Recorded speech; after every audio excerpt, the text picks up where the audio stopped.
কুহুকে স্কুলে ঢুকিয়ে সেদিন চলে গেলাম আমি আর অনিন্দিতা মিলে তন্দুর পার্ক। তন্দুর পার্কে গিয়ে দেখি একেবারেই ফাঁকা, কারণ আমরা একেবারেই দুপুর হওয়ার আগে আগেই পৌঁছে গেছি, ওই একটার মধ্যে। আর এত তাড়াতাড়ি গেছি বলেই সেদিন কিন্তু একটা দারুণ সিট আমরা পেয়েছি। প্রত্যেকবার যতবারই এর আগে গেছি ভেতর দিকে সিটগুলো পেতাম, এগুলো অলরেডি রিজার্ভ থাকতো, কিন্তু সেদিন গিয়ে একদম আমরা রোড সাইড টেবিলগুলোতে ফাঁকা পাওয়াতে বসে পড়েছি। কি অর্ডার করব দেখছি, দেখতে দেখতে ভাবলাম আজকে একটা নতুন ধরনের নুডলস ট্রাই করি। আমার কাছে নতুন, তবে অনিন্দিতা এর আগে ট্রাই করেছে, ওই বললো এটা ট্রাই করে দেখ, দারুণ লাগবে, সিঙ্গাপুরি নুডলস। তো বলতে বলতে খাবার কিন্তু অলরেডি চলে এসছে।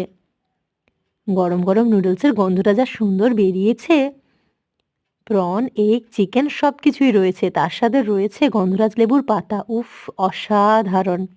খেতে কিন্তু দুর্দান্ত ছিল। যারা ট্রাই করেননি একবারও তাদের বলবো মাস্ট ট্রাই, দুর্ধর্ষ লাগবে খেতে।